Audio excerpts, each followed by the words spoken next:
Features of central tendency অধ্যায়ের class নং 9-এ সকল দর্শক বন্ধুকে পুনরায় শুভেচ্ছা।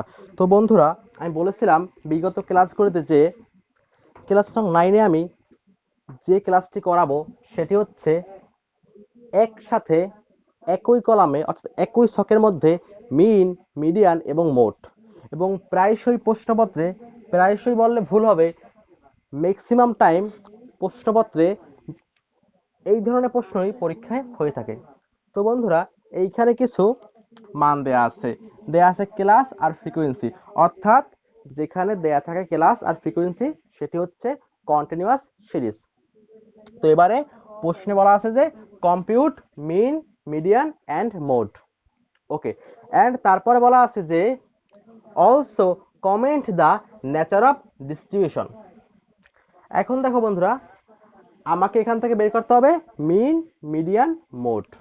তো আমি এখানে যদি প্রতিটি ভিন্ন ভিন্নভাবে করি, অর্থাৎ আমি যদি মিনের জন্য একটা ছক করি, তারপরে মিডিয়ান করার জন্য আরেকটি ছক করি এবং মোডের জন্য আমি আরেকটি ছক করি, তবে কিন্তু আমার জন্য অনেক সময় লাগবে এই অঙ্কটিকে সমাধান করার জন্য। কিন্তু পরীক্ষার সময়ের কথা বিবেচনা করে আমি এখানে দেখাবো যে কি করে তুমি একটি ছকের মধ্যে এই তিনটি বিষয়কে একসাথে প্রেজেন্ট করবা। এখন দেখো বন্ধুরা, তুমি চাইলে করতে পারো শর্টকাট মেথড, বা তুমি চাইলে করতে পারো মিনের জন্য ডাইরেক্ট মেথড। আমি এখানে ফলো করব শর্টকাট মেথড। এখন দেখো বন্ধুরা, মিন এখানে দেয়া আছে ক্লাস, অর্থাৎ এক্স এর কোনো মান দেয়া নেই। তো প্রথমে আমাকে এই ক্লাসের জন্য একটি ঘর করতে হবে, একটি কলাম। এরপর আমি করব ফ্রিকোয়েন্সি দেয়া আছে এর একটি কলাম। এবার আমি করব, যেহেতু কোনো এক্স এর মান দেয়া নেই, সুতরাং আমি বের করব মিড ভ্যালু বা মিড পয়েন্ট। তো এই হচ্ছে আরেকটি কলাম। এরপর আমি করব ডিভিশন, এই আরেকটি কলাম। এরপর আমি করব এফ ডি, অর্থাৎ ওই ডিভিশন আর এফ ফ্রিকোয়েন্সি গুণ করব, এই আরেকটি কলাম। এটা হচ্ছে আমার মিনের মোট 5টি কলাম। এখন দেখো বন্ধুরা, আমি বলেছিলাম যে মিডিয়ান করার জন্য তোমাকে যখন প্রশ্নপত্রে দেয়া থাকবে ফ্রিকোয়েন্সি, তখন তোমাকে আরেকটি কলাম করতে হয়, সেটি হচ্ছে সিএফ বা কিউমুলেটিভ ফ্রিকোয়েন্সি। তো বন্ধুরা, আর মোডের জন্য কোনো প্রকার নতুন কোনো কলাম করতে হবে না, অর্থাৎ আমাকে এখানে মিনের জন্য 5টি কলাম আর মিডিয়ানের জন্য অতিরিক্ত একটি সিএফ এর কলাম, এই মোট 6টি কলাম করতে হবে। আর মোডের জন্য কোনো প্রকার কলাম করার আবশ্যকতা নেই। তুমি এখানে চাইলে লিখতে পারো যে table for calculation mean, median and mode. লিখলাম ক্লাস ইন্টারভেল 60 থেকে 62, 62 থেকে 64, 64 থেকে 66, 66 থেকে 68, 68 থেকে 70, 70 থেকে 72। এবার আমি বের করব মিড পয়েন্ট, অর্থাৎ মধ্যমান। 60 যোগ 62 ভাগ 2 চলে আসে 61, 62 যোগ 64 ভাগ 2 চলে আসে 63। এমন আমি সবগুলো বের করলাম, অর্থাৎ এই 60 থেকে 62 এর মধ্যে কোন সংখ্যাটি আছে। এখন হচ্ছে ফ্রিকোয়েন্সি দেয়া আছে 5, 18, 42, 20, 8, 7। তো এই ফ্রিকোয়েন্সিগুলি সব যোগ করলে পেয়ে যাব এন এর মান, অর্থাৎ মোট গণসংখ্যা। সেটি হচ্ছে 5 যোগ 18 যোগ 42 যোগ 20 যোগ 8 যোগ 7, তো চলে আসে 100, অর্থাৎ এন এর মান হচ্ছে 100। এখন আমি বের করব ডিভিশন, অর্থাৎ বিচ্যুতি বা ধাপ বিচ্যুতি। আমি বলেছিলাম যে তোমাকে একটি সংখ্যাকে ধরে নিতে হবে গড় রূপে। তো আমি এখানে আরো বলেছিলাম যে তুমি সর্বদা মধ্যবর্তী একটি সংখ্যাকে ধরবা গড় রূপে। তো আমি এখানে বের করেছিলাম মিড পয়েন্ট, আমি এখানের মধ্যবর্তী অর্থাৎ মাঝখানে একটি সংখ্যাকে ধরবো মিন রূপে। এখন দেখো বন্ধুরা, এখানে মাঝখানে আছে এই 65 আর আছে 67। তো আমি এই 65কে ধরলাম এ রূপে, আমি এটি অ্যাজিউম করলাম যে এটি হচ্ছে আমার গড়। এখন দেখো বন্ধুরা, এই যে 65, এই 65 বরাবর ডিভিশনের ঘরে তুমি লিখবা 0, আর তুমি উপরে যাবা -1 2 3 এইভাবে, আর নিচে আসবা +1 2 3 এইভাবে। এবারে আমি এটি বলেছিলাম শর্টকাট টেকনিক, কিন্তু বাস্তবে এটি কেমনে হলো? দেখো বন্ধুরা, আমি যা বলেছিলাম মিন করার অন্যান্য ক্লাসে, এখানেও সেই একই নিয়ম, অর্থাৎ এই যে এক্স, আমি এই প্রতিটি মানকে, অর্থাৎ প্রতিটি এক্স এর মানকে বিয়োগ করব এর মান দ্বারা, অর্থাৎ 65 দ্বারা। আর যেহেতু এখানে দেয়া আছে ক্লাস ইন্টারভ্যাল 2, সুতরাং আমি ভাগ করব 2 দ্বারা। যেমন দেখো 61 বিয়োগ 65 ভাগ 2 চলে আসে -2। এবারে 63 বিয়োগ 65 ভাগ 2 চলে আসে -1। এখন দেখো 65 এক্স এর মান, আবার 65 হচ্ছে এর মান, তো এই জন্য 65 - 65 ইকুয়াল 0 ভাগ টু 0। এবার হচ্ছে 67 - 65 ভাগ 2 চলে আসে 1। এবারে 69 - 65 ভাগ 2 চলে আসে 2। এবার হচ্ছে 71 - 65 ভাগ 2 চলে আসে 3। এটা হচ্ছে আমার ডিভিশন। এখন দেখো বন্ধুরা, এখন আমি করব এফডি, অর্থাৎ এই ফ্রিকোয়েন্সি আর এই ডিভিশন গুণ করে দিব। 5 গুণ -2 চলে আসে -10। 18 গুণ -1 চলে আসে -18। 42 গুণ 0 চলে আসে 0, কারণ শূন্যের সঙ্গে তুমি যাহাই গুণ করবা ওখানে গুণফল শূন্যই হবে। 20 গুণ 1 চলে আসে 20। 8 গুণ 2 চলে আসে 16। 7 গুণ 3 চলে আসে 21। আমার দরকার হবে মিন করার জন্য সামেশন এফডি, অর্থাৎ এই যে এফডি, এই সবগুলি এফডির মান আমি যখন যোগ করে দিব তখন আমি পেয়ে যাব সামেশন এফডি। আমি যোগ করলাম -10 -18 +20 +16 +21 চলে আসে +29। এটি হচ্ছে আমার সামেশন এফডির মান। এখন দেখো বন্ধুরা, আমার অ্যারিথমেটিক মিন বা মিন করার জন্য আমার এই কয়টি কলাম এনাফ, কিন্তু যেহেতু এখানে আমাকে আরো বের করতে হবে মিডিয়ান, সেই জন্য আমি আরেকটি কলাম করলাম এক্সট্রা, সেটি হচ্ছে কিউমুলেটিভ ফ্রিকোয়েন্সি বা সিএফ এর কলাম। কারণ আমি এটি বলেছিলাম যে যখন থাকে ফ্রিকোয়েন্সি তখন তোমাকে আরেকটি কলাম করতে হয় যদি তোমাকে বের করতে হয় মিডিয়ান, তো আমি করলাম সিএফ। এখন দেখো বন্ধুরা, সিএফ মানে হচ্ছে কিউমুলেটিভ ফ্রিকোয়েন্সি, অর্থাৎ কর্মযোজিত গণসংখ্যা, অর্থাৎ ধাপে ধাপে কর্মে কর্মে যোজিত হয়ে বা যোগ হয়ে যে গণসংখ্যাটি বৃদ্ধি পায়। প্রথমে আছে গণসংখ্যা 5, এর পূর্বে কোনো গণসংখ্যা নেই, তো এই 5কে আমি লিখে দিলাম। এবার এই 5 সাথে যোগ করব পরেরটি 18 চলে আসে 23। এবার এই 23 সাথে যোগ করব পরেরটি 42 চলে আসে 65। এই 65 যোগ করব 20 চলে আসে 85। এই 85 যোগ করব 8 চলে আসে 93। এই 93 যোগ করব 7 চলে আসে 100। তো এই ক্ষেত্রে আমি একটি টেকনিক বলেছিলাম যে যদি এই সিএফ এর শেষ মানটি এন এর মানের সমান হয় তবে কিন্তু অবশ্যই তোমার সিএফ করাটি সঠিক হয়েছে। এখানেও ছিল 100, এখানেও ছিল 100। তো দেখো বন্ধুরা, আমি এখন লিখলাম রিকোয়ারমেন্ট 1, অর্থাৎ মিন। এই মিনকে তুমি লিখতে পারো এক্স বার রূপে। আমি এখানে লিখলাম এক্স বার। সূত্র হচ্ছে এ প্লাস সামেশন এফডি ভাগ এন গুণ সি। যেহেতু আমি করতেছি শর্টকাট মেথড, এ হচ্ছে 65 প্লাস সামেশন এফডি হচ্ছে 29 ভাগ এন হচ্ছে 100 গুণ 2। 65 লিখলাম প্লাস, যখন আমি ভাগ করব 29 ভাগ 100 এবং সেই ভাগফলের সঙ্গে আমি গুণ করব 2, তখন চলে আসবে 0.58। এবার আমি যোগ করব 65 প্লাস 0.58, তাহলে চলে আসলো 65.58। এটি হচ্ছে আমার অ্যারিথমেটিক মিন বা এক্স বারের মান 65.58। এটি হচ্ছে আমার অ্যারিথমেটিক মিন বা এক্স বারের মান, অর্থাৎ গাণিতিক গড়ের মান। এখন আমি করব মিডিয়ান। দেখো বন্ধুরা, এটি হচ্ছে কন্টিনিউয়াস সিরিজ। তো আমি ক্লাস নং 5-এ কিন্তু মিডিয়ান সম্পর্কে যাবতীয় বিস্তারিত আলোচনা করেছিলাম। তো এখানেও অনুরূপ একই নিয়ম, কোনো পার্থক্য নেই। যারা আমার ক্লাস নং 5 দেখোনি তারা কিন্তু অবশ্যই ক্লাস নং 5 দেখবা। দেখো বন্ধুরা, এই অধ্যায়ের মোট 11টি ক্লাস কিন্তু একটি অপরের সঙ্গে ওতপ্রোতভাবে জড়িত। যদি কোনো শিক্ষার্থী এখান থেকে একটি ক্লাসকে মিস করে তবে তার জন্য অনেক কষ্টসাধ্য হবে এই অধ্যায়টিকে সম্পূর্ণরূপে বুঝতে পারা। তো এই জন্য বন্ধুরা তোমরা এখানে সব কয়টি ক্লাসকে মন দিয়ে দেখবা ধারাবাহিকভাবে, তবে তোমরা দেখবা যে এই অধ্যায়টি কতটা সহজ তুমি বুঝতে পারছো। আর আমি কিন্তু ট্রাই করেছি এই অধ্যায়ের সকল ফরম্যাটকে তোমাদের সামনে উপস্থাপন করা। তো দেখো বন্ধুরা, চলে আসলাম মিডিয়ানে।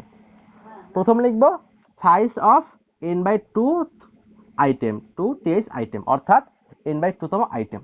n হচ্ছে 100 ভাগ 2 তম আইটেম, তাহলে চলে আসে 100 ভাগ 2 চলে আসে 50, অর্থাৎ 5th আইটেম, অর্থাৎ 50তম আইটেম। এখন দেখো বন্ধুরা, আমি বলেছিলাম মিডিয়ানের ক্লাসে যে এই 50কে আমায় খুঁজতে হবে সিএফ এর ঘরে।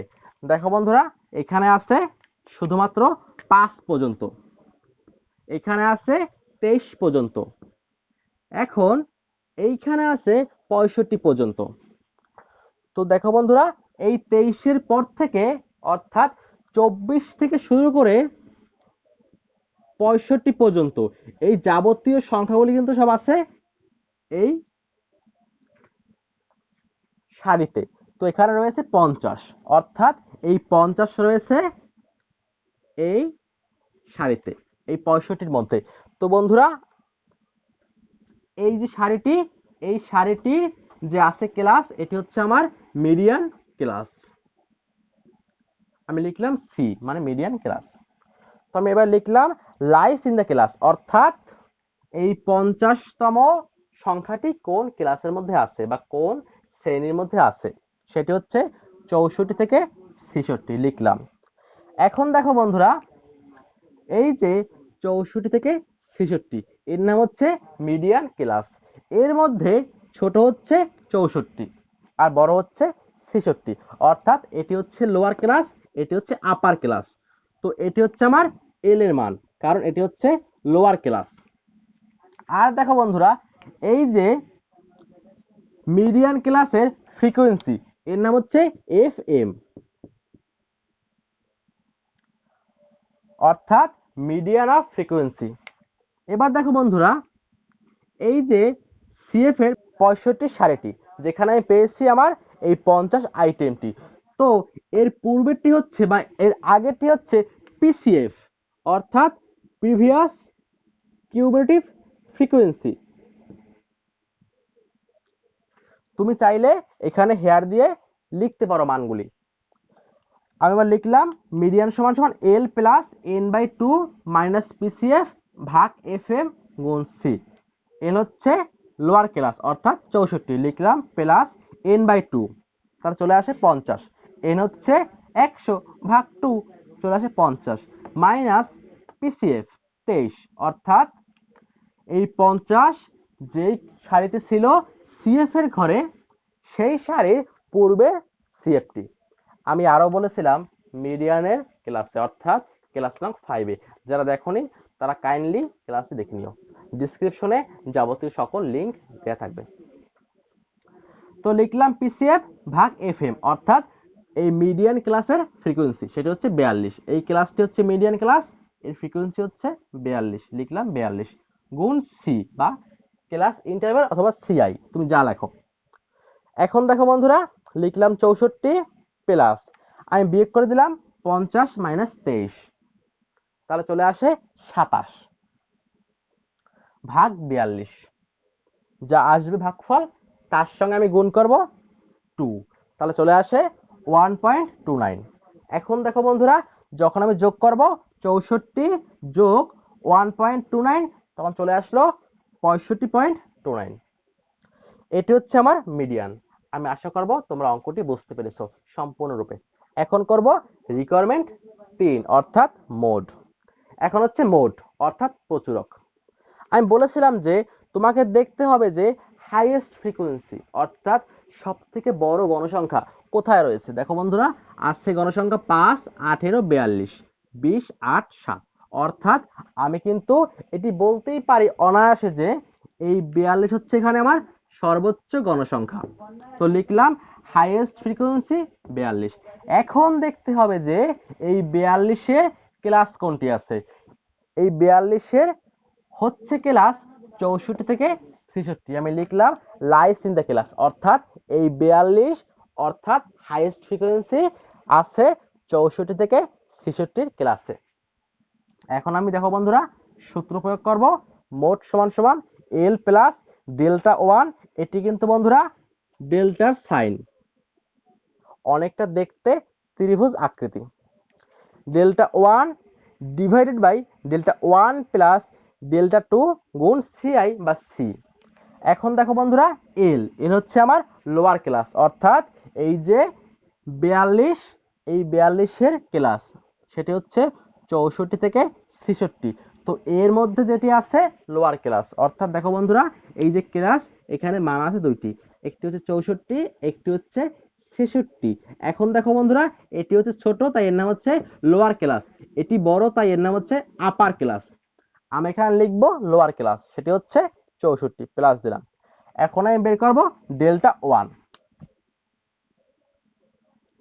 এখন দেখো বন্ধুরা এই ডেল্টা ওয়ান বের করার নিয়ম হচ্ছে হাইয়েস্ট ফ্রিকোয়েন্সি 42, এখান থেকে তুমি বাদ দাও উপরের ফ্রিকোয়েন্সিটি অর্থাৎ 18, তাহলে চলে আসে 24।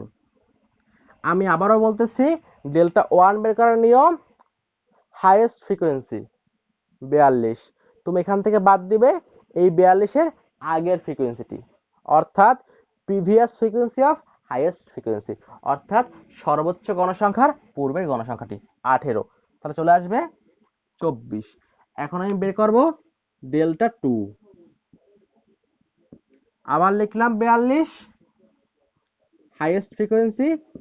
এখন আমি বাদ দিব, প্রথমে আমি বাদ দিয়েছিলাম পূর্বেরটি, এখন আমি বাদ দিব পরেরটি, অর্থাৎ পরের ফ্রিকোয়েন্সিটি সেটি হচ্ছে 20, তাহলে চলে আসে বিয়োগ করলে 22, 22। এখন দেখো বন্ধুরা আমি লিখলাম 64 লোয়ার ক্লাস এল এর মান প্লাস 24 ডেল্টা ওয়ান ভাগ delta one 24 plus delta two 22 গুণ সিআই বা ক্লাস ইন্টারভ্যাল হচ্ছে 2, অর্থাৎ 60 থেকে 62 2 করে বৃদ্ধি পেয়েছে। এখন দেখো বন্ধুরা 64 প্লাস উপরে আছে 24, নিচে আমি যোগ করলাম 24 যোগ 22 চলে আসলো 46 গুণ 2। এখন আমি ভাগ করব গুণ করব, অর্থাৎ লিখলাম 64 প্লাস দিলাম। এখন দেখো বন্ধুরা 24-কে আমি ভাগ করব 46 দ্বারা, যা আসবে ভাগফল তার সঙ্গে আমি গুণ করব 2, তাহলে চলে আসে 1.04। এখন আমি যোগ করব, অর্থাৎ 64 যোগ 1.04, তাহলে চলে আসে 65.04। তো বন্ধুরা এই হচ্ছে আমার মোট। আমি এখানে লিখলাম অ্যান্সার। মিন হচ্ছে আমার 65.58, মিডিয়ান হচ্ছে আমার 65.29, আর মোড হচ্ছে আমার 65.04।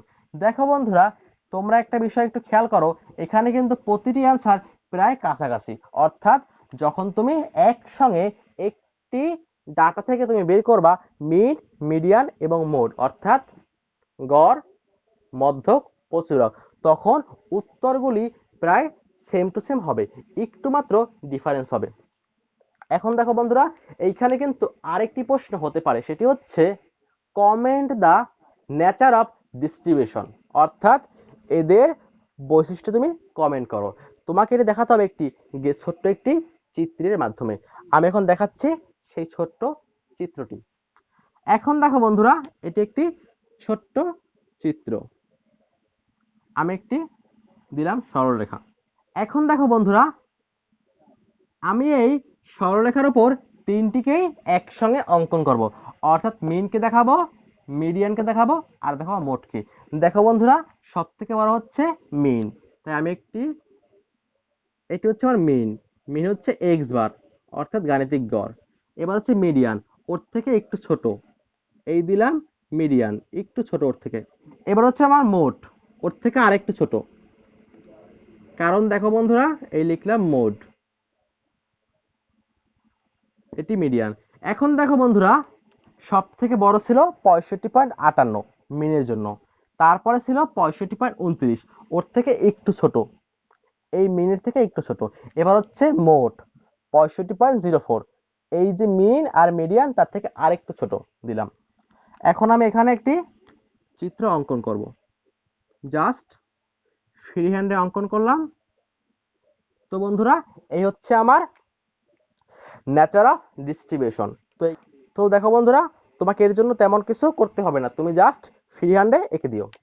এখন দেখো বন্ধুরা, এটি হচ্ছে আমার একটি গুরুত্বপূর্ণ অঙ্কের সমাধান। আমি আশা করবো তোমরা অঙ্কটি বুঝতে পেরেছো। দেখো বন্ধুরা, এরপরে চলে আসবে ক্লাস নং 10, যেখানে আমরা দেখাবো একটি ডিফারেন্স নিয়ম, অর্থাৎ যেখানে আমরা দেখাবো তোমাদেরকে পার্সেন্টাইলস, কোয়ার্টাইলস অ্যান্ড ডিসাইলসের একটি অঙ্ক। এই অঙ্কটি কিন্তু অতটাও গুরুত্বপূর্ণ নয়, তবে ততটাও স্কিপ করার বিষয় নয়। এখন দেখো বন্ধুরা, এই অঙ্কটি কিন্তু প্রায়শই বোর্ড পরীক্ষায় ফলো করে, কারণ বোর্ড পরীক্ষায় প্রতিবারই এখান থেকেই এইরূপ একটি অঙ্কের প্রশ্ন করা হয়। তো বন্ধুরা, ক্লাস নং 9 কে মন দিয়ে আবার দেখো, এবং যদি কোনো বিষয় বুঝতে না পারো অবশ্যই কমেন্ট সেকশনে জানাতে পারো। আর দেখো বন্ধুরা, ক্লাস নং 10 দেখার আমন্ত্রণ জানিয়ে এখানেই বিদায় নিচ্ছি। বাই।